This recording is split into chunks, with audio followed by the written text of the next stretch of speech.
A editora Árvore da Vida apresenta Alimento Diário. Série A Palavra da Vida, a Comunhão da Vida e Pedras Vivas para a Edificação. As Epístolas de João e de Pedro. Título do volume 6. A Palavra Profética, uma candeia que brilha nas trevas. Autor Pedro Dong. Semana 3. Amplamente suprida a entrada no reino eterno de nosso Senhor. Terça-feira. Filadélfia segue o Espírito. Ler com oração.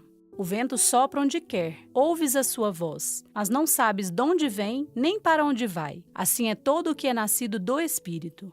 João 3:8. Creio que o Senhor está ministrando essas palavras a um grupo de pessoas que quer ser vencedor.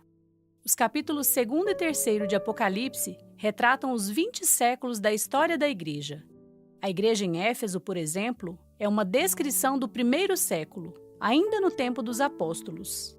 Depois vemos a igreja em Esmirna, marcada por uma época de muitas perseguições do Império Romano. Já a igreja em Pérgamo, em que o imperador Constantino uniu a política com a igreja, deformou-se, tendo se tornado monstruosamente grande.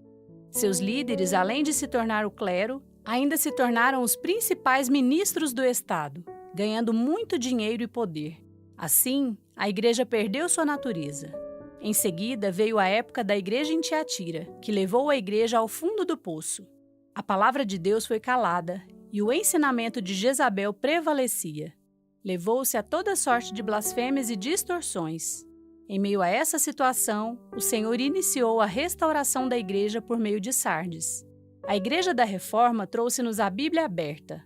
A imprensa e o papel foram inventados e se tornou possível a cada um de nós ter a Bíblia. Mas Sardes ainda conservou muitos vícios. Não restaurou o que deveria restaurar, e Deus precisa restaurar a igreja à altura de Filadélfia. Vimos até aqui as 5 primeiras igrejas citadas nos capítulos 2 e 3 de Apocalipse. De acordo com a história, ainda faltam 2 igrejas, Filadélfia e Laodiceia.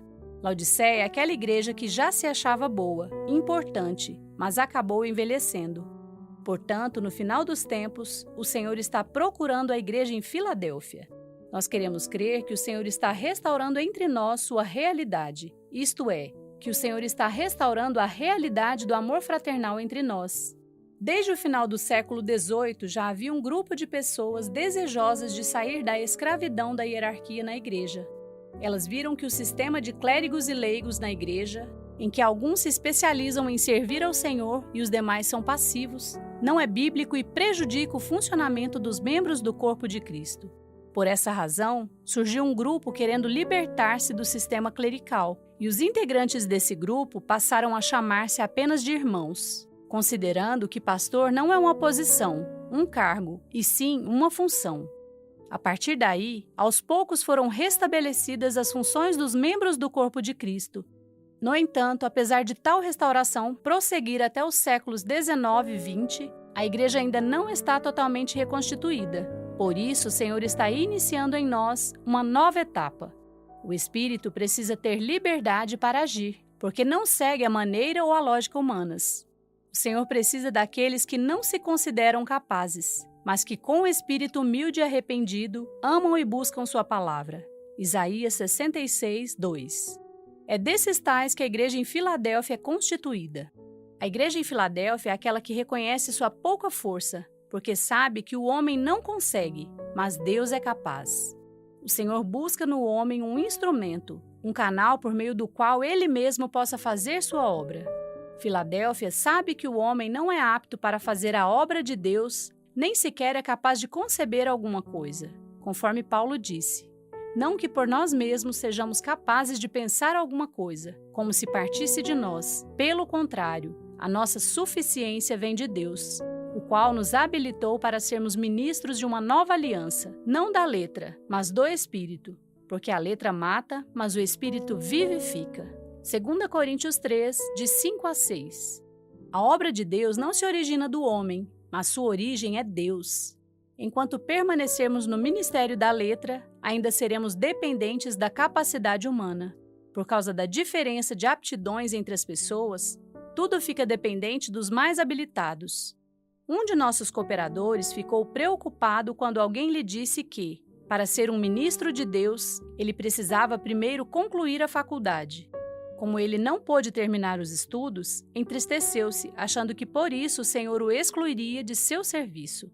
Graças a Deus, os ministros da nova aliança não são da letra, mas do Espírito, porque a letra mata, mas o Espírito dá vida. No Evangelho de João, está registrado que Jesus disse a Nicodemos: o que é nascido da carne é carne, e o que é nascido do Espírito é Espírito. Não te admires de eu te dizer: importa-vos nascer de novo. O vento sopra onde quer, ouves a sua voz, mas não sabes de onde vem, nem para onde vai. Assim é todo o que é nascido do Espírito. Capítulo 3, de 6 a 8. Não seguimos a lógica da mente nem a lógica da letra, mas seguimos o Espírito. A igreja em Filadélfia deve seguir o Espírito.